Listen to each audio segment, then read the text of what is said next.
All right, good morning, everybody, and happy election day. Good luck to everyone here this morning, this afternoon. Hopefully, you go out and fulfill your obligation to vote. Have yourself a good day based off of that. As a reminder, right? Regardless of who wins, Kamala, Trump, Kim Jong-un, whoever it might be, the deep state, I don't know, whatever conspiracy theory you want to go after, world isn't going to end, market isn't going to end, and we're going to get plenty of opportunities, right, to continue to trade and to be able to execute our ideas. And absolutely, right, still have lots of upside here. In the short term, today, probably expecting another challenging, choppy session, right? Yesterday, pretty much as doji as things could get. And I'd expect more of the same here today, right? Peak uncertainty here this morning with, obviously the election kind of creeping up, right? We've got FOMC on Thursday, which feels insane to me. And, markets tend to not like uncertainty, right? So maybe the more likely scenario in that backdrop is a sell-off. We'll see if that ends up actually occurring or happening here this morning, but it certainly seems like that could be maybe the path of easier resistance. I don't want to say least resistance here this morning. I'm not sure if that's really going to exist anywhere across the board. So, priority number one, right, this morning, preserve that mental capital. So, in choppy price action, in whipsaw price action, the reason why it's so frustrating, especially if you get caught over trading, is because when you're wrong, your impulse is to want to go short when you were long, right, and long when you were short. But neither longs or shorts are moving anywhere of significance. And so you end up just losing money in both directions, and you kind of feel like, honestly, steaming hot garbage, while you basically just get chopped about taking L's across the board. And so today, it's really all about making sure that I don't finish the day disappointed in my trading process, right? If I focus on the variables I can control, I think about my risk management, I work backwards to find my entry price, I take trades only based off of risk-reward ratios. If I do X, Y, Z, whatever you want to call it, right? That basically helps me avoid my most obvious errors, then I'm going to be just fine. I'm going to make money long term. Maybe not today, maybe not tomorrow, but over the course of a week, a month, a year, right, a quarter, a decade, right, I will be successful. So I'm not playing for a day-to-day result. We talk about this all the time, right?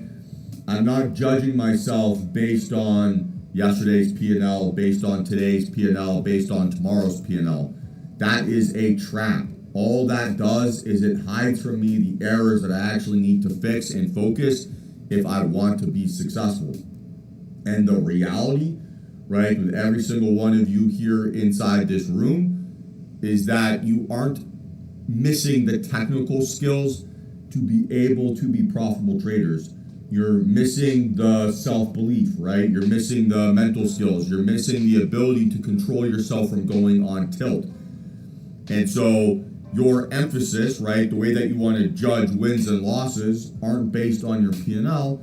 It's based on how well did I remain in control here today, right? How well did I follow my plan? How well did I remain within sort of my body, right? I didn't get that out-of-body trading experience where I know what I'm doing is bad, but I'm willing to do it anyway. And the more and more that I can obsess over maintaining that element of control, then the easier it is for me to follow my system. And when I can follow my system objectively, right, without allowing those outside influences to trick me into making dramatic changes based on feelings, not based on facts, then I'll be very profitable long term, right? We've got plenty of evidence to suggest that here this year. We've got plenty of evidence of surviving drawdown, right? Bouncing back from losses, of making new all-time highs in our portfolio. We've got so much evidence of that. And we forget essentially how powerful that technique is when we make our losing personal, right? When we make each loss sting more than we need to, when we make each loss feel like it's going to be the death of hope, when we judge ourselves based on our P&L, and all of a sudden, okay, I've had $1,000 loss here on the day, and now it feels like I'm never going to be able to be a full-time trader because I'm so much further away from my goal. Well, that then becomes a self-imposed limiting belief, right? That then becomes a reason to try to rush the process and force things and to behave in a way that just is not going to be consistently profitable. So we talk about this all the time, right? But focus on the variables you can control. And maybe what we need to add to that, right, is hold yourself accountable to your objectives. I've said this before, maybe not recently. Probably the OGs would remember this. But following your trading plan is a form of self-love, right? Following your trading rules, taking care of your mental capital is a form of self-love. So reminding ourselves that, hey, we deserve this success, right? We deserve all the positive things that are going to happen to us. We deserve all these things. I am good enough. You are good enough. We are good enough, right? Those are the things that we need to remember and focus on and truly believe if we're going to put ourselves in situations where we are going to survive long term. But if we live and die with each P&L result, all we are going to feel is if that each loss, right, makes us not good enough. That each loss tells us that we're idiots.